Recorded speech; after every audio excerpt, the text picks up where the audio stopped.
రామకృష్ణ గారికి నాకు గతంలో మద్దతు పలికారు జనసేన చేసే ఈ స్పెషల్ స్టేటస్ సంబంధించి. సో ముందుగా వాళ్ళకి నా కృతజ్ఞతలు పత్రికాముఖంగా మీడియాముఖంగా తెలియజేసుకుంటున్నాను.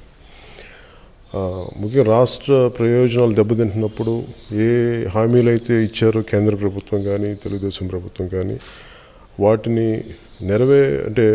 నెరవేర్చాల్సిన బాధ్యత వాళ్ళిద్దరి మీద ఉంది, భారతీయ జనతా పార్టీ మీద, తెలుగుదేశం పార్టీ ప్రభుత్వం మీద. కాకపోతే అవి రెండు తాత్సారం చేస్తూ అది జరుగుద్దా లేదా అని చెప్పి ఎప్పటికప్పుడు అది వెనక్కి వెళ్తున్నాయి, కానీ మా హామీలు అయితే ముందుకు సాగట్లేదు. వీటన్నిటిని దృష్టిలో పెట్టుకుని ప్రస్తుతం వర్తమాన కాంటెంపరీ సిచ్యువేషన్లో ఉన్న డిమానిటైజేషన్ గురించి, స్పెషల్ స్టేటస్ గురించి, అలాగే స్పెషల్ ప్యాకేజ్ గురించి ఎన్ని రకాలుగా మారిపోయారు, వీటన్నిటి మీద మేము అన్ని రకాల అంశాల మీద మేము చర్చ జరిగింది. అలాగే నా అభిప్రాయాలు కూడా జనసేన పార్టీ తరఫున నా అభిప్రాయాలు కూడా తెలియజేశాను. ముందు కలిసి ఎలా దీన్ని ముందుకు తీసుకెళ్ళాలి, ఎలా మాట్లాడాలని చెప్పి ఇంకా సిపిఎం వాళ్ళతో కూడా కూర్చొని దీన్ని ఎంతవరకు మేము ముందుకు తీసుకెళ్ళగలం, ఎలా పని చేయాలని చెప్పి ఇంకా ఒక ప్రణాళిక అనుకొని దాని ప్రకారం ముందుకు వెళ్తాం.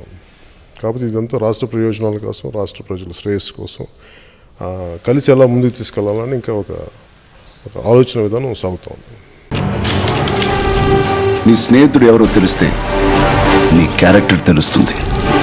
నీ శత్రువు ఎవరో తెలిస్తే నీ కెపాసిటీ తెలుస్తుంది.